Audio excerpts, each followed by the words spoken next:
Hello, everyone, and welcome to episode 5 of the Vanity Table podcast. I am your host, Sienna Mariah Sutton, and I am so excited to bring you yet another episode chock full of beauty, all things makeup. Specifically, this episode, we're going to get into the allergy sector of beauty, which is a really horrible thing about beauty. It happens to the best of us, okay? And it happened to me. And this happened to me actually. The first allergy symptom was a long ass time ago. I would say it's been probably 10 years since I've had my first allergy reaction to a beauty product. And I was like, oh my God. And it just snowballed from there. But we'll get into it. We're going to talk about that.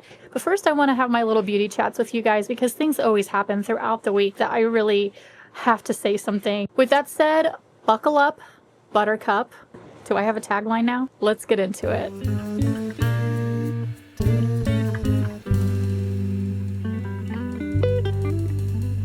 The first thing that I wanted to address is that if you pay attention, I'm on LinkedIn a lot these days. One of the news things that I saw recently was that Space NK was just bought out by Ulta. It's a merger. My question is, what does that mean for UK brands in America? Here's what I've discovered. And I'm going to read this to you by just a quick search on it. Ulta Beauty, a leading U.S. specialty beauty retailer, has acquired UK-based prestige beauty retailer Space NK. This acquisition marks Ulta's first direct move in the British market and is part of its broader international expansion strategy. Now, apparently it is going to operate independently under Ulta Beauty, but, you know, it's kind of like how Estee Lauder owns every makeup brand pretty much, almost. You know what I mean? It has MAC under its belt, Clinique is under its belt, Smashbox, Too Faced, so many brands are underneath Estee Lauder's umbrella. And so I feel like Ulta is kind of doing that in the way of acquiring beauty stores underneath their umbrella, corporate umbrella. So that's interesting to me. I'm really curious about this. I am always really curious about what's going on in the UK. I secretly have not told you guys this yet, but I want to move there. I've been wanting to move there.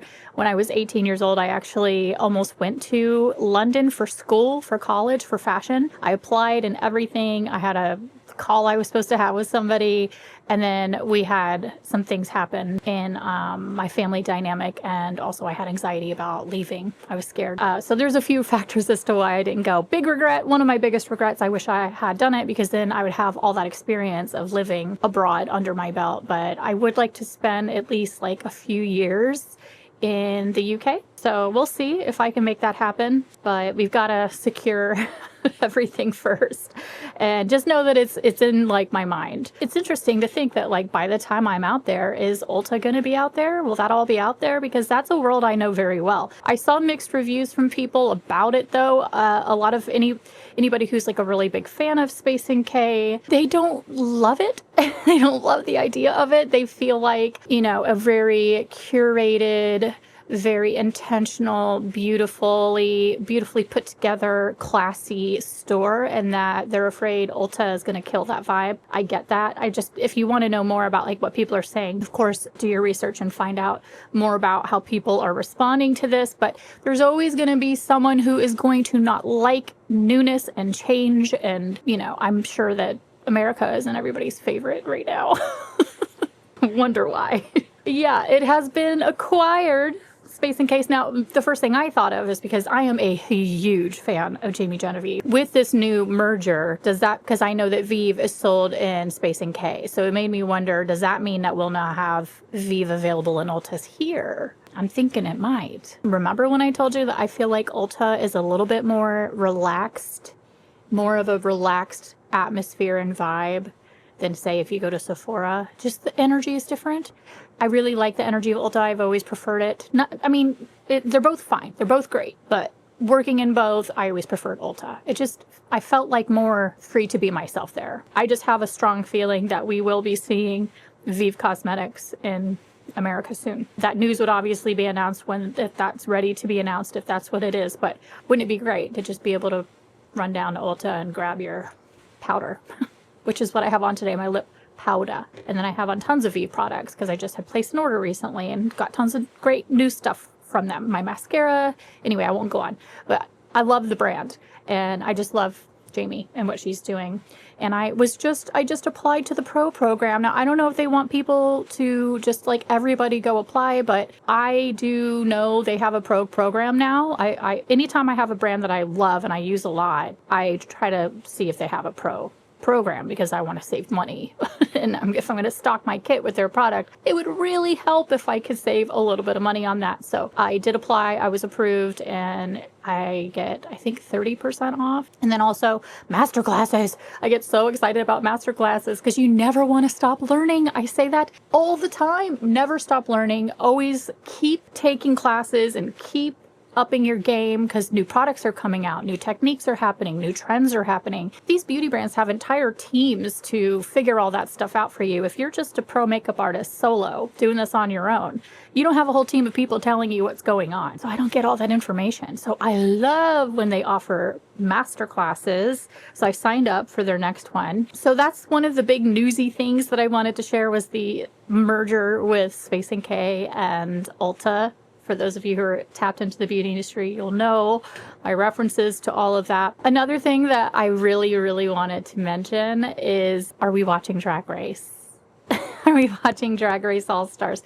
I like that they change up the format of these shows to try new things. So this time they did Drag Race like teams. So there was that first team of people, then there was the second and then a third. And those were groups. And then they narrowed the group down and now it's that group's best players. And everybody that's in it are the people that I felt like should be. So they did vote in the people that I feel that should have been. Now there are a couple that you thought were going to make it in the final and didn't. The top finalists are Aja, Bosco, Diabetes, Ginger Minge, Irene the Alien, Georges, and Lydia B. Collins. Those are our finalists. Here's the order that I think it's going to go. I think the top two are going to be Ginger and Bosco. After that will be Georges. Georges is in the top three. Then I think it's going to be Diabetes. Oh, this is tough. Aja. Aja's talent is incredible. And I actually really like Aja. That whole dance that she did in that one, it's like replayed on their page. It's living rent free in my head. So I think Aja and maybe Diabetes will kind of be up there because Diabetes costuming is amazing. And that's what I was going to say about Aja is like the costuming sometimes isn't as good. The makeup isn't as good and the hair isn't. The wigs aren't as good, and Diabetes like kills it with that. I think the bottom is going to be Irene and Lydia, only because Irene is kind of, I feel like still newish to the level that everybody else is at, and Lydia, as we all know, is very new. She was just on that last season. And then with a twist of Carrie Colby and Mistress Isabel Brooks, I know that everybody loves a villain. We need that juxtaposition. We need that yin and yang. So we're going to need somebody that's kind of creating the drama, pissing everybody off a little bit. And boy, does Mistress really get under your skin, but you've got to love her. You really do. I know it's hard, but I don't like to see her bullying or picking on people. That triggers something inside of me. I don't love that. So that's why I feel like bringing Mistress back would bring the drama. And if people are looking for that kind of drama, it would be more interesting. But do I think Carrie Colby deserves it? Absolutely. I was surprised when Carrie didn't make the cut. So I feel like Carrie might be the one, but for the sake of ratings and for interest, it's just that you got to stir the pot kind of situation. That's where Mistress, that really could go one of two ways. So that's unpredictable in my opinion. But if Mistress does make it in, I think Mistress will be at the bottom. Bosco, Ginger Minge, and Georges. I love Georges. I love all of the stunts and the cool dancing and all that awesome stuff. Georges got on board with Mistress on being a bit of a minion to the bullying, and I don't love that. I still love everything Georges does though, so it's tough. And the way that Georges can run around the stage and dance around the stage and the cool stunts. And then the beat is amazing. Hair and makeup always on point. I mean, it's just all so good. It's a check, check, check all the way down the list. I think if we value true talent, being a good person getting there, and not having to be ruthless and pick on people, I think there's more value in that for me than somebody who just messes with people to get attention. So that's never going to be my thing, my cup of tea, but I know that it's interesting. Again, it adds interest to the show. But Ginger is just without a doubt already a star. I saw Ginger posting about how when she was dressed like a dog for the episode, that she compared herself to when John Candy was a dog in Spaceballs, and Spaceballs is one of my favorite movies from my childhood. I actually put in one of my videos, I'm a Mog, half man, half dog. I'm my own best friend. Like, I put that clip into one of my videos for some reason. I forget why. There's going to be a Spaceballs reboot. So I'm thinking, oh my God, there's nobody in the world that would play that character of Barf like Ginger Minge. Ginger would be perfect for that role. I really hope that Ginger gets cast for that role. I would love to see that. So I think Ginger honestly deserves the win purely because of the just incredible talent and then handling it all so gracefully. Ginger or Bosco. I love Bosco though. I could stare at Bosco all day long. I have a little crush on Bosco. So I would like to see Bosco win purely because I have a crush on her and she's stunning. Like stunning in that body. And she's a Seattle queen, of course, because I am a Seattle-based person. You know, I'm going to root for someone that's from where I'm from. And all of the Seattle queens always excel and do amazing. You know, we've got a few under our belt that have been winners. So I'd be curious to see Ginger and Bosco down, you know, go down and take the crown.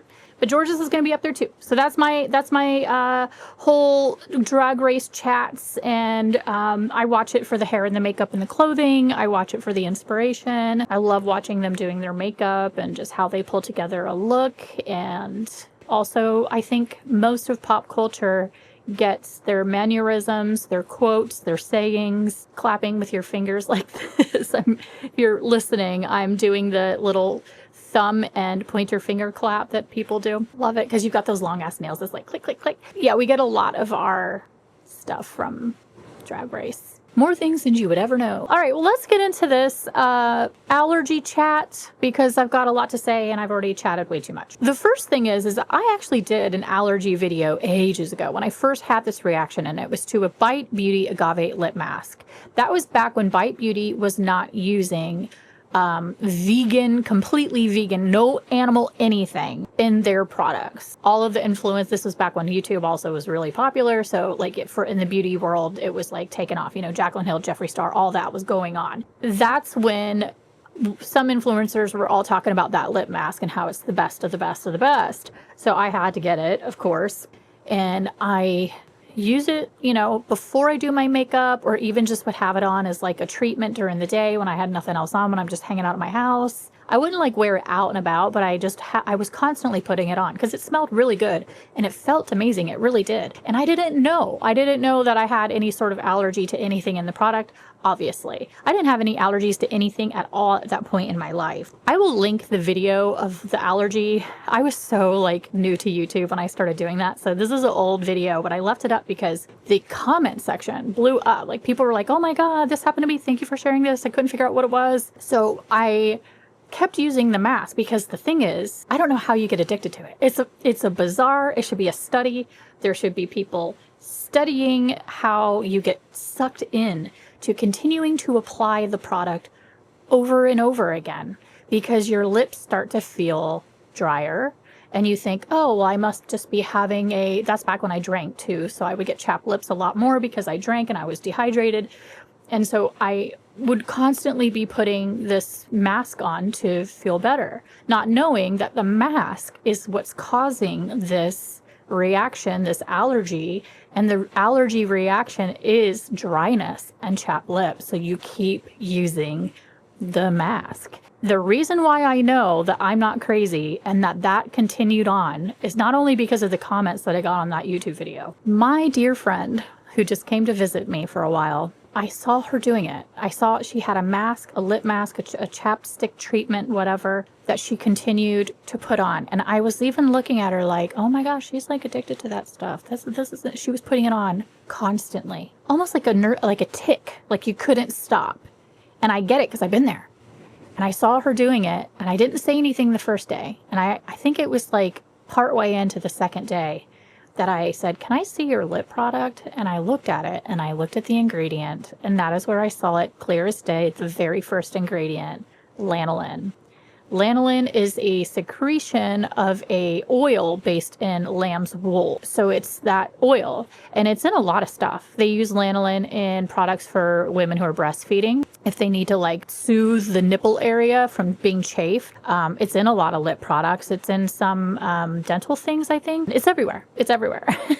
it's lanolin is in a lot of stuff. I had no idea that I had an allergy to it until it was put on my face in the most excessive way, because that's the main ingredient in the agave lip mask and in a lot of chapsticks. And I was slathering it all over my face. And so when I saw my friend who was doing this and was like having this addiction issue with her with her lip stuff, I said, "You're allergic to lanolin." And she said, "Nah, I've never had an allergy to anything." And I was like, "Dude, what you're doing, I did. I've been there. And if you continue it on, and you know, however long it goes on, that you're going to be applying this over and over again, you might actually have like the reaction get as bad as mine did," which is the part that sucked the worst. I started to have a allergic reaction so severe, it was actually starting to create a hive, creeped around my mouth, and started working its way up my face and got close to my eyeballs, which is when I went, okay, this is really, really scary. And I went to a doctor and I had to get steroids and antibiotics. And she said, "What are you doing that's new?" And I said, "Well, I've been trying to be vegan, and I've been eating a lot of like vegan dairy products, like vegan fake cheeses, because I was having a hard time giving up cheese." And I was like, "Could that be it?" You know? And she's like, "I doubt it." She's like, "This seems more topical. Like, are you putting anything new on your face?" And I'm like, "Yeah, of course I am." At the time I worked at the mall, I think Impulse is when I was working in Macy's, Impulse or MAC. I was constantly getting new beauty products and trying new things. How do I narrow this down? Still, my dumbass did not think it was this amazing lip mask that everybody was talking about. And I felt so good. It smelled so good. It tasted so good. I loved it. And I was like, okay, well, I'm just going to stop everything. So I stopped every single product, and I did the process of elimination where you don't use anything. And I would just use my moisturizer and I'd wait, nothing. And so I stopped using that lip mask. I stopped using anything really on my lips. I just stopped wearing deodorant. I stopped wearing deodorant for a while because I was like, what is it? Let me just say how painful this was. Not only was it taking over my face, it had almost sealed my mouth shut to where I was eating through a straw. This is how bad it got. I was eating through a straw. I was just sipping soup. That's how bad it got. And that sucks, you know, and it did. It permanently destroyed my chin. And I'm saying, you know, you're probably looking at me going, "What? I don't see anything wrong." Have you ever seen the movie The Craft, where she gets all those injections and it starts working and the skin starts to peel away and it reveals this healthy skin? It was like that on my face. So as the antibiotics kicked in and as everything started to work, from getting help from my doctor, my skin started to like peel off. And it's peeled off so badly around the areas that I actually had the lip mask on that my chin it peeled so many times that the skin is permanently discolored. So you can't see it as much, but when I wear no makeup, I have redness down there. And when I put self-tan all over my face, it grabs onto that skin there and has a brown patchy look to it with the self-tanner on. I can take it off and you don't really see it. I can cover it with foundation. It's fine, but it permanently disfigured that part of my chin to where you can always see it now. And it's going to be there forever. And that sucks. And no, I didn't think about suing anybody. I did contact Bite because I said, you guys need to know this is happening. And they're like, "We can't do anything about your allergies," basically. And I was like, oh, okay. Noted. They weren't rude, but they weren't nice either. Fast forward to when my friend was using it and I said, yeah, you want to stop using that. And I have tons of makeup up here. So I found a organic lipstick, chapstick product that had nothing lanolin in it, vegan, all that stuff. And I gave it to her and I said, "Just do me a favor. For the next like 3 to 4 days, don't use this that you've been using and use this one and tell me if this goes away or if it clears up." A week later, she messaged me and said, "You were right. That is apparently a problem for me and my skin. And now I have to be careful not to put lanolin-based lip products on my lips anymore," because I had no idea. And it was crazy to see how she was doing it the exact same way I was, just constantly putting it on to relieve the symptom of this intense. The dryness is almost like inside of your face. It's like so uncomfortable. All you could do is relieve it with more product. It's a weird circle and a weird loop you get stuck in. So that was my first experience with a allergy that was really terrible. That was lip product. And then after that, this is completely not the same thing, but I noticed I was becoming sensitive to a lot of random things over time. I eventually became allergic to lash glue, and that's what confused me. I'm like, well, lash glue doesn't have lanolin in it. What the hell is this? What am I allergic to now? I had to really rethink what I was using, and I forever could not figure out what it was in lash glue that I was allergic to. Now I'm like, all right, well, that doesn't work. I can't use lash glue. I started using lilac street, and I think the reason why lilac street didn't bother me is because you don't put it on your skin, you put it on the lash hairs. But I will say it makes my eyelashes recede. Then it started to become a nail issue. I was doing acrylic nails with glue, and it was starting to irritate my nail beds. So I started to notice swelling cuticles. And I bought, you guys do not use the Beetles gel polish. Do not. Just don't. Even if you're not allergic to stuff, even if you don't have problems, I'm just saying, do not use the Beetles because it will create an allergy for you. If you've never had an allergy to any of it, it could possibly, just don't risk it. Because the Beetles stuff, sure, it's cheap and you could use, you know, you get a whole kit of color. It's really affordable and you can do gel polish at home and it looks great. And you're thinking, gosh, this is amazing. I can do my own nails. I can grow my nails out underneath because they're all strong from the gel. Just don't do it. Just don't do it. My mother-in-law, I feel bad because I was like, yeah, try this Beetle stuff when she came to visit, and she loved it and bought some and started to do at-home gels herself. And she said I had to stop doing it because I noticed it was kind of upsetting my skin. And I was like, oh yeah, I noticed that too. I've stopped using it as well. I'm still searching for, I need to talk to like a nail specialist and ask what nail products are more hypoallergenic. But even when you search hypoallergenic, it still has the ingredients that I'm narrowing down. Now, this is where my expertise is only research that I've been looking up, and there's no 100% sureness to any of it. This is just me deducing some things from looking ingredients up and comparing them. Acrylates is a huge part of it. Acrylates is in a lot of stuff. Acrylates are a type of glue. Let me just read you what these things are, and then this might help you a little bit. Cyanoacrylate.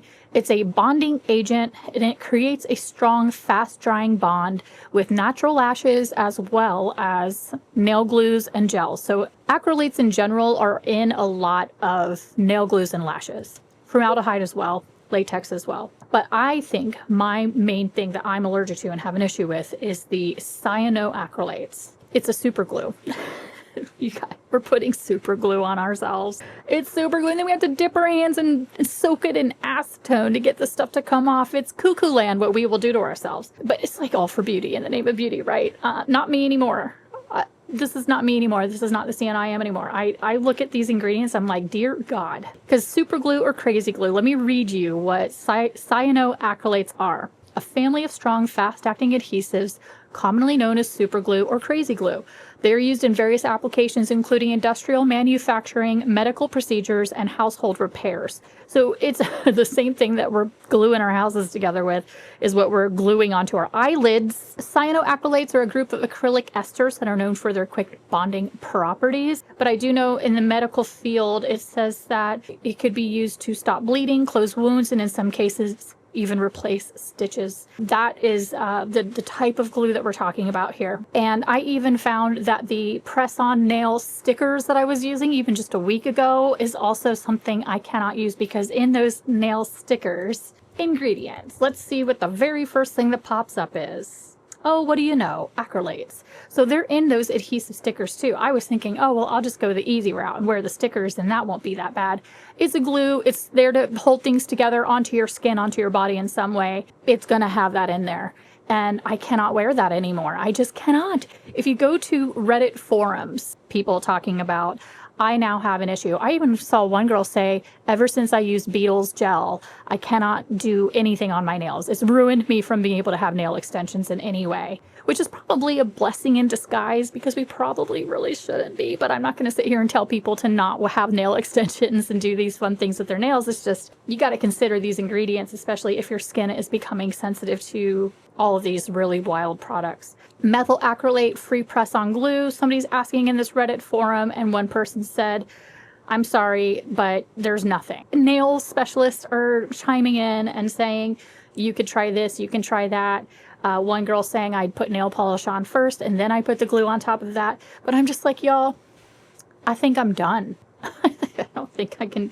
See, I have the Beetles Gel X tips from when I was doing them regularly and then got my allergy. There it is right there. I'm screenshotting that. That is part of this is whenever I find the brands, like, you know, when I narrowed it down to Bite. Put a pin in that for a second because there's an update with that. Now we know that Beetles is responsible for a lot of people having these allergic reactions.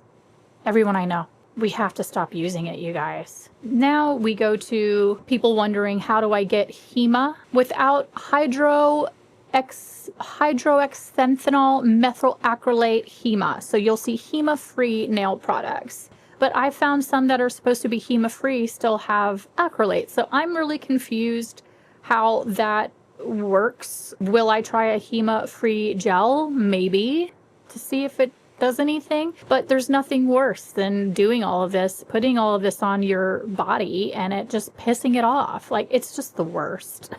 If you're having any sort of allergic reactions to stuff like that, I'm still on the hunt. If I find something, the problem is that if I find something and I'm like, this is fine, I can wear this, I'm not having an immediate reaction, it doesn't mean that I'm not going to develop an allergy to it and it a month or two down the road end up being a problem for me, because I've had that happen a lot. I'm like, oh, this one's totally fine. I'm not having a problem with this. My first symptom will be little hives around my fingernail beds and swollen cuticles. Sometimes an allergy I can feel happening in my armpits. I'll feel like tingling itchiness in my armpit, and then I'm like, whoa, what's that from, you know? And then I'm thinking, what product do I have on that's causing this like instant reaction in my armpits? It's usually one of the first signs, is I'm feeling itchy in my armpit, and then I have to take whatever's off, get it off my face, get it off my nails, because I'm allergic to it. And if I continue to wear it, then I'll start seeing that irritation on the actual nail beds.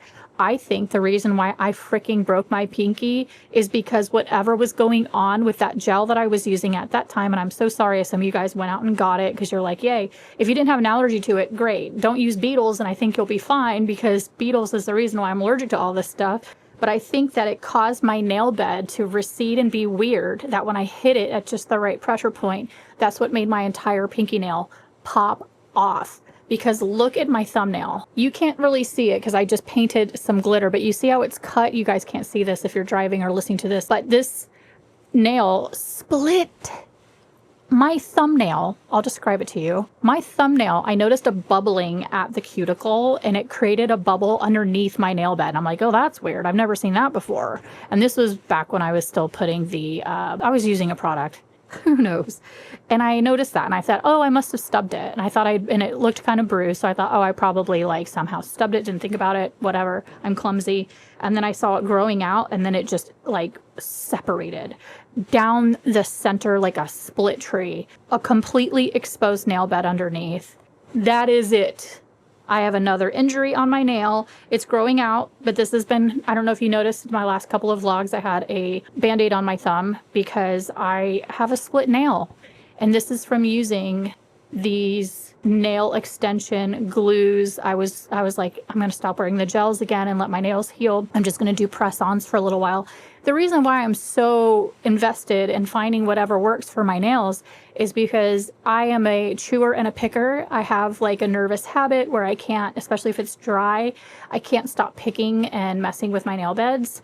And I will pick till I bleed. It looks horrible when I'm doing makeup professionally on anybody, or when I'm talking to you guys and doing these makeup videos. The last thing I want is to hold up a product and you're just looking at a bloody, picked apart finger, and I can't stop myself from doing it. The only thing that stops me is nail extensions or gel. And I'm like, am I just destined to have horrible, ugly, short, brittle nails for the rest of my life? Right now, currently, I'm wearing just regular nail polish. It's Essie.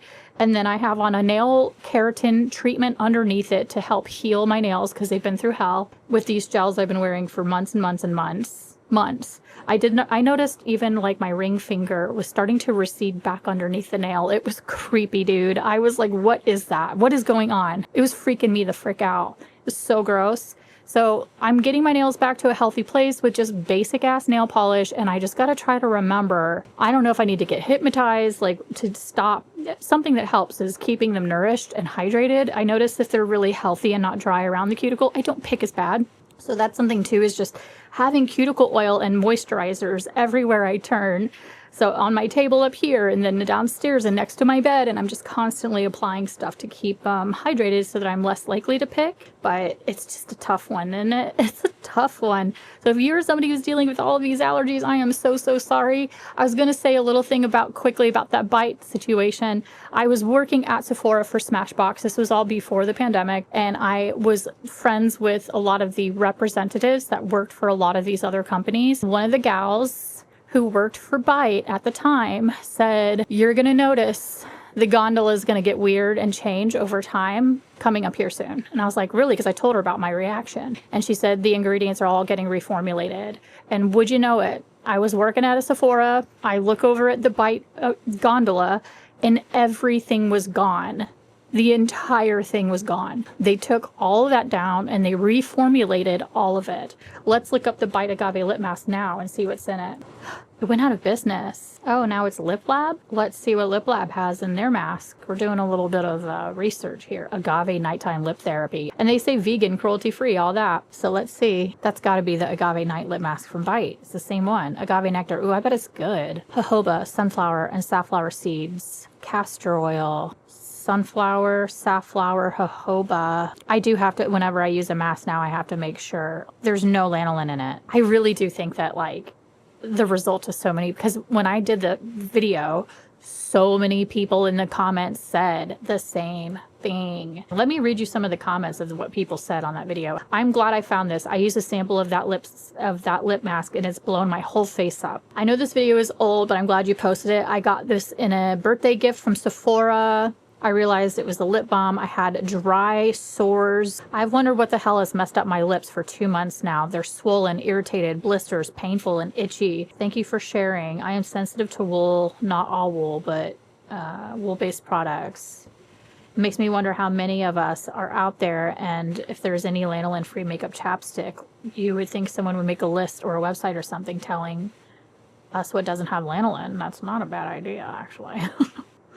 If I had the time. This is 50 almost comments from people and only 2,000 views. I did that video 10 years ago. This is like beginning Sienna when she started YouTube and thought by now I would be like doing this as a job and it'd be like this crazy awesome thing. And I just didn't get in there quick enough to be in that sweet spot when YouTube really took off. And now it's oversaturated and I didn't stay focused, and there's a few reasons why I think it's just not happened for me, but I'm still fighting the good fight, you guys. Like and subscribe and give me a thumbs up over on my Sienna Mariah YouTube and this one too, please. That's so desperate. Yeah. So anyway, if you want to go watch that, all that, check it out. If you've had some allergy issues, I'm so sorry if you've been dealing with this hell that I've been in. It's really amazing how little we know about the many ingredients that go into these things. We just, the whole point is that we trust the people that are putting these products together, that they're doing right by us. And a lot of these like nail companies, I feel like just don't care. I mean, the nail industry in general is like, yeah, glue this on and use this. And like the people who work there are wearing these masks and smelling these chemicals all day. And we're like, just do me up, make me look pretty. And it scares me a little bit how little we know about some of these incredible chemicals. So I'm not using that stuff anymore. And I just discovered, I know I was just about to end this, but I did just discover that my Sister Nature adhesive also has acrylates in it. And this is a glue that I can use, but it has made my eyes swell a little bit. I can't wear it for a really long time and I can't wear it often. But once in a blue moon, if I want to do a lash, I can wear that. Now I'm gonna need to look for a lash glue that's like HEMA acrylate free. I'm still learning about what all these ingredients are that are irritating to me and my skin. I'm just trying to take care of myself here. I stopped bleaching. I'm trying to go less chemicals, more healthy stuff for my body, my skin, my hair. Taking care of myself, but still being able to have fun with makeup and play with makeup and do fun things. So I just had to consider the brands I'm using, the ingredients that I'm using, and how I'm going to navigate this nail situation. I hope you guys enjoyed this little podcast. If you did, please do subscribe, review, all that good stuff. If you aren't subscribed to it on YouTube, please do that. You can follow it on Spotify, Apple Podcasts, Amazon Podcasts, everywhere you get podcasts. I'm there. Thanks for listening in, and I'll catch you guys on the next one. Bye.